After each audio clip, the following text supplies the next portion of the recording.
Hello అండి, అందరూ ఎలా ఉన్నారు? Welcome to my channel daily life snaps.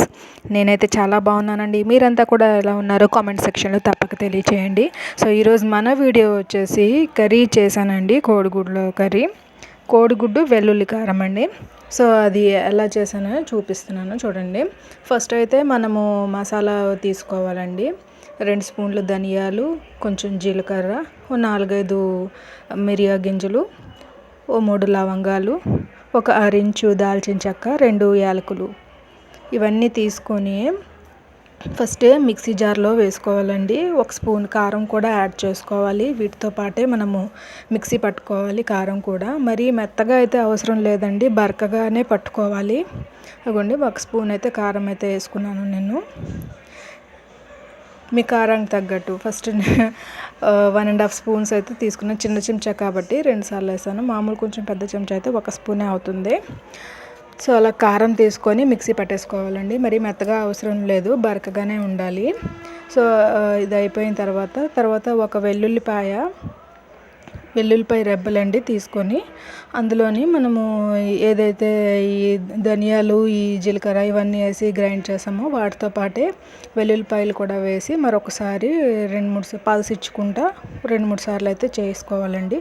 Pulse ఇచ్చుకుంటా అంటే ఆపి ఆన్ చేసి అలాగా చేస్తూ కొంచెం బరకగా అయితే చేసుకోవాలండి. మరీ మెత్తగా అయితే అవసరం లేదు. చూసారు కదా, ఇలాగ వీడియోలో చూపిస్తున్నట్టు ఇలాగైతే చేసుకొని పక్కన పెట్టుకోవాలండి. సో తర్వాత కర్రీకి నేనైతే ఇక్కడ 3 మీడియం సైజు ఉల్లిపాయలు అయితే తీసుకున్నాను. 3 మీడియం సైజు ఉల్లిపాయలు, తర్వాత మీకు నచ్చితే కనుక పచ్చిమిర్చి కూడా యాడ్ చేసుకోవచ్చు. నేనైతే ఇక్కడ పచ్చిమిర్చి అయితే తీసుకోలేదు, మీ ఇష్టం అండి, మీరు వేసుకోవాలనిపిస్తే మీకు వేసుకోవచ్చు. సో 3 ఉల్లిపాయలు అయితే తీసుకొని వాటిని ఇలా శుభ్రంగా కట్ చేసుకోవాలండి. కడిగి కట్ చేసుకోవాలి చిన్న చిన్న ముక్కలుగా ఇలాగా కట్ చేసుకొని. ఇలాగే చాపింగ్ బోర్డ్ మీద చూసారా, పక్కన గ్రీన్ కలర్లో చిన్న చిన్న ఆకులు కనిపిస్తున్నాయి, అవి కరివేపాకండి. కరివేపాకుని కూడా నేను చిన్న చిన్న ముక్కలుగా అయితే కట్ చేస్తానండి. మామూలు కరివేపాకుగానే వేస్తే కర్రీలోని పిల్లలు అలా కరివేపాకు తీసి అలా పక్కన పెడతారండి.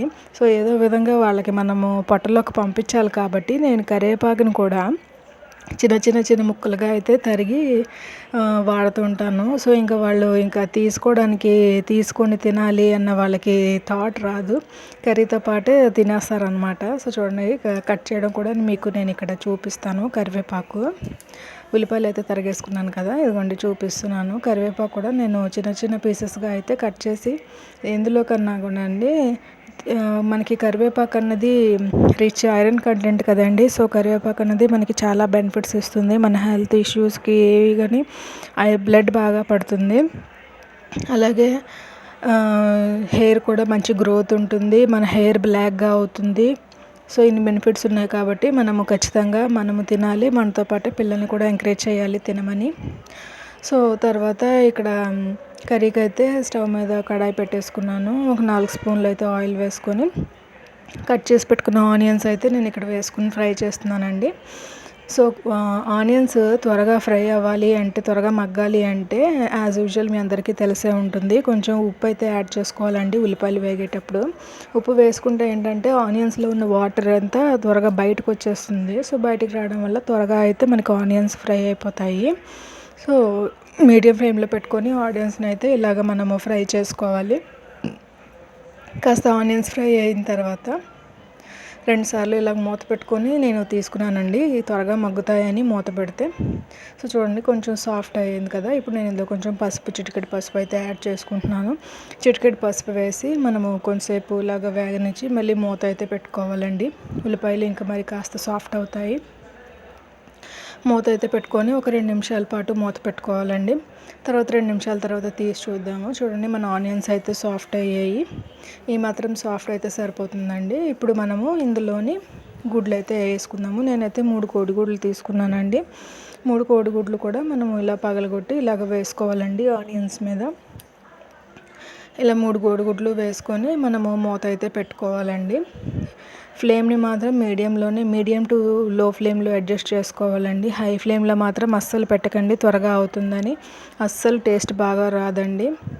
సో మీడియం టు లో ఫ్లేమ్లో మధ్యలోనే మనము మంట అయితే అడ్జస్ట్ చేసుకోవాలి. సో 3 కోడిగుడ్లు వేసుకున్న తర్వాత మూత అయితే పెట్టేశానండి. తర్వాత ఒక 2 నిమిషాల పాటు మూత ఉంచి తర్వాత 2 నిమిషాల తర్వాత మనం ఇలా కదుల్చుకుంటాలండి. లేదంటే కిందన ఆనియన్స్ అయితే అడుగంటే ఛాన్స్ ఉంది, మాడే ఛాన్స్ అయితే ఉంది. సో అందుకని ఇలాగ మధ్య మధ్యలో ఇలా కలుపుతా మనము అయితే ఆ కోడిగుడ్లని ఇలాగ చిన్న చిన్న ముక్కలుగా అయితే తరుగుతా అలా కలుపుతూ ఉండాలండి. 2 నిమిషాలు మూత పెట్టి తీసుకున్న తర్వాత చూసారా ఇలాగా అయ్యింది. తర్వాత నేను కరివేపాకు కట్ చేసి పెట్టుకున్నాను కదండి, ఆ కరివేపాకుని కూడా చిన్న చిన్న ముక్కలుగా కట్ చేసుకున్న కరివేపాకుని కూడా ఇక్కడ మనము వేసి ఒకసారి బాగా కలిపి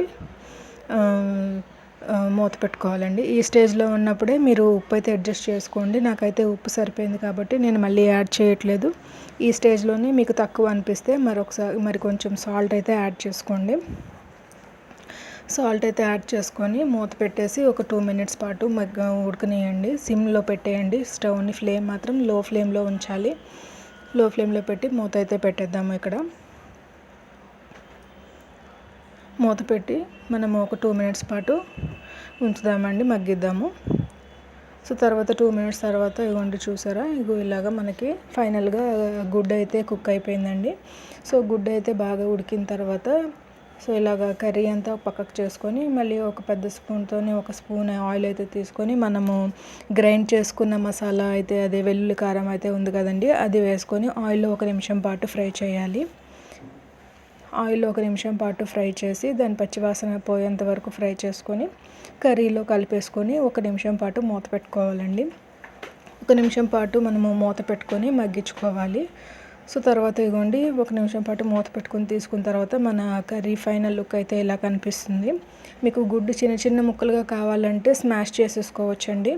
నాకు పెద్దవి కావాలంటే స్మాష్ చేసుకోవాల్సిన అవసరం లేదు. నేను పెద్దవి కాక చిన్నవి కాక ఉంచాను. సో ఇలాగైతే కనిపిస్తుంది. సో ఇది చూసారా, నేను ఇక్కడ రైస్లో కలిపి మీకు చూపిస్తున్నాను. రైస్తో రోటీతో ఈ కర్రీ అయితే చాలా బాగుంటుందండి. సో ఒకసారి మీరు కూడా ట్రై చేసి ఈ కర్రీ మీకు ఎలా కుదిరింది అన్నది కామెంట్ సెక్షన్లో నాతో తప్పక షేర్ చేయండి. సో ఇదండి ఇవాళ నా వీడియో, కోడిగుడ్డు వెల్లుల్లి కారము. సో నా వీడియో మీకు ఎలా అనిపించిందని తప్పక షేర్ చేయండి. నెక్స్ట్ మరో మంచి వీడియోలో మళ్ళీ కలుస్తానండి. బాయ్.